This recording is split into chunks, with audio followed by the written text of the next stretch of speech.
கோச்சடியானுக்கு அடுத்ததா ரஜினிகாந்த் நடிச்சிட்டு இருக்க படம் தான் லிங்கா. இந்த படத்துல அனுஷ்கா, சோனாக்ஷி சின்ஹா முக்கியமான ஒரு பாடல்ல நயன்தாரா அப்படின்னு ஒரு நட்சத்திர பட்டாளம் நடிச்சிட்டு இருக்காங்க.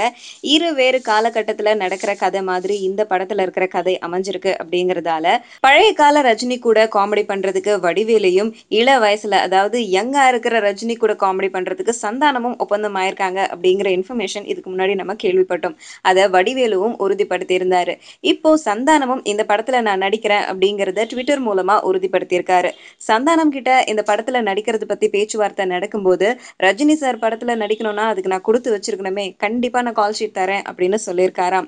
எந்திரன் படத்துல சந்தானம் ரஜினி கூட நடிச்சிருப்பாரு. ஆனா அந்த படம் ரொம்ப நாள் ஆயிடுச்சு.